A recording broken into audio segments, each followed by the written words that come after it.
My name is Ingrid Webb. I'm the Chief Executive Officer of Cope Limited. We're based up in Shetland, and one of our businesses is the Shetland Soap Company. Well, we run 4 businesses, 5 actually, and 2 of those have websites, e-commerce websites. One is Shetland Soap Company and one is Shetland Deli, and that's our food products that we do. And then we also have another website for Cope itself, but that is not e-commerce, that's just an information tool. And we've been running the Shetland Soap Company and Shetland Deli websites for quite a long time, actually, for probably Shetland Soap Company about 10 years, more than that, maybe 12 years.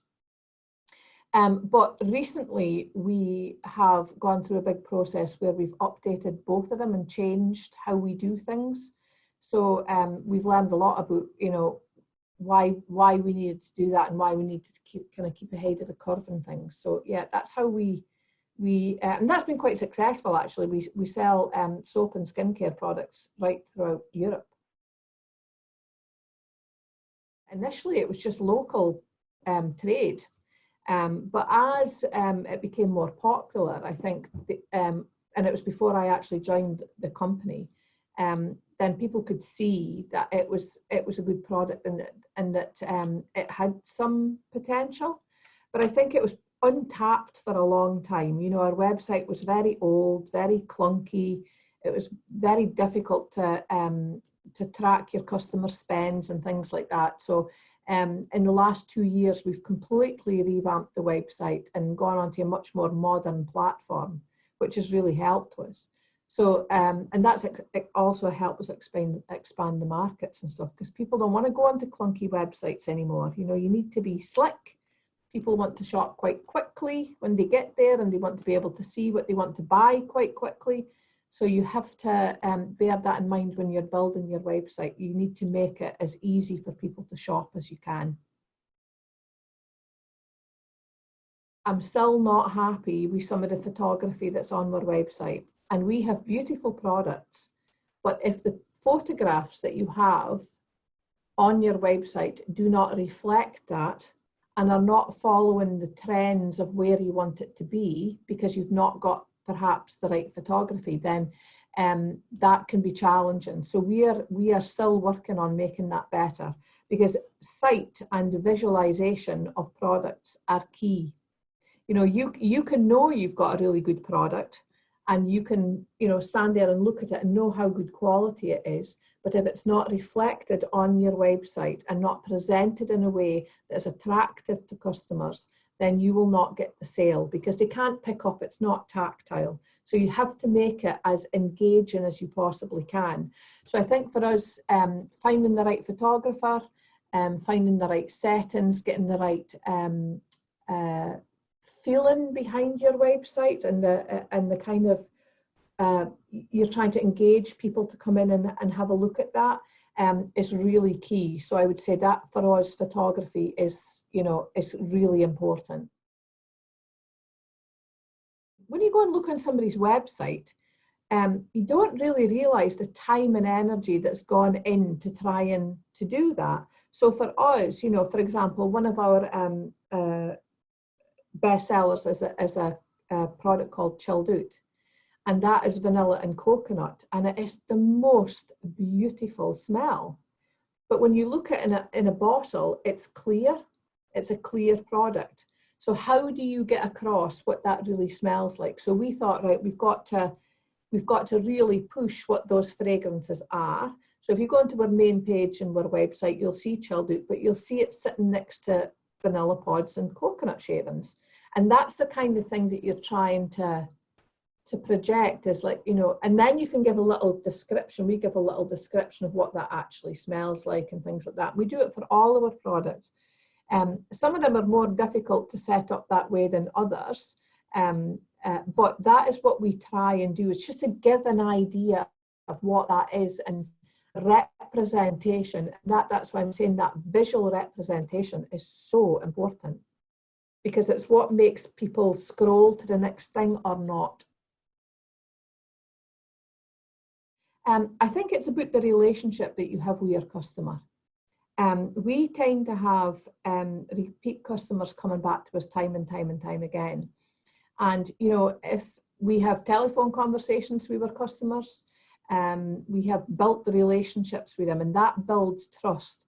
And, you know, we don't get it right every single time. So say if we send somebody a 300 ml, you know, Surmal body wash, and they've actually wanted a 300 ml Surmal hand wash, then we will go back and send them that hand wash and get them to keep the other product. So it's about that, you know, we are trying to do the right thing the whole time. We are trying to give you the best customer experience. We also write little notes in with our customers' parcels sometimes, you know, if there's a particularly, if there's something that we want to talk to them about, or, you know, particularly around this COVID stuff, the amount of little personal messages we've put in people's parcels to say, I hope you're keeping well and thank you for thinking about us and ordering for us and things like that. It just builds that rapport. And again, you know, we have a cookie policy and we have a data protection policy, and we have all that that's attached to the website, so people can see that we are transparent with what we're trying to do and that we are a trustworthy organisation. It's what, and also because we're doing it for the social purpose reasons that we're doing it, it's even more important that we are, you know, we're value-based, that we have as an organisation is front and centre of everything that we do and everything that we present that we do. So I think it's about building that up over time. It's a really good question though. This is so key. Now, we were really, really lucky because we got some support from Highlands and Islands Enterprise to help us do this. And we were able to find a fantastic person to come and help us, who's actually from Portugal, and we've had her for 2 years.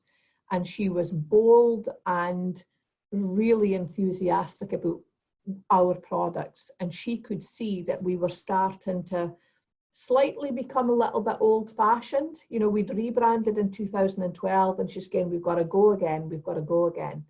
And so we put a lot of trust in her, and she really helped us modernise yet again and taught us about always being in front of the trend, always understanding what your customers are wanting.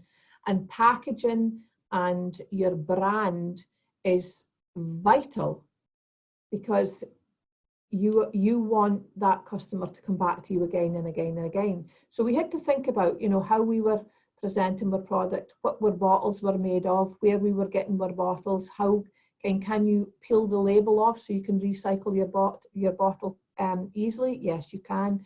Are all our bottles recyclable? Yes, they are. Are we minimising the use of any single-use plastic in our packaging that we're sending out to people? You know, what are we using? We're boxes, everything like that. We've looked at absolutely everything, and we've still got a way to go with some of that things. But your brand and your packaging and how you present your product to your customer in your store, but also in your online sales is really critical. We have a local pricing strategy for our local customers in Shetland, because we're a small community and we want people to be able to, you know, we want every house in Shetland to have Shetland soap in it, and every cupboard in Shetland to have a Shetland Deli product in it. But for our online customers, our products are priced that little bit higher, because we have to put the staff time into packing it and getting it away, and, you know, all those kind of things, all those kind of online stuff that we have to do. But still, getting your pricing right is really, really vital. And I think a lot of people underprice. And that's not that difficult to move away from. Because if people are used to buying your product for a certain price, and then all of a sudden you think, actually, you know, we really need to make £3 more on everything that we're making. It's a tough gig to try and push that up. And you have to do that over time. So I think you really need to be aware of how much your product is worth, and how much, and that's not just monetarily, but also in promoting your social purpose too, and get that right. And I think we didn't get that right at the beginning, and we did underprice. And we've gone out and done a lot of customer research and found that people are actually willing to pay a lot more for our product than we think they are.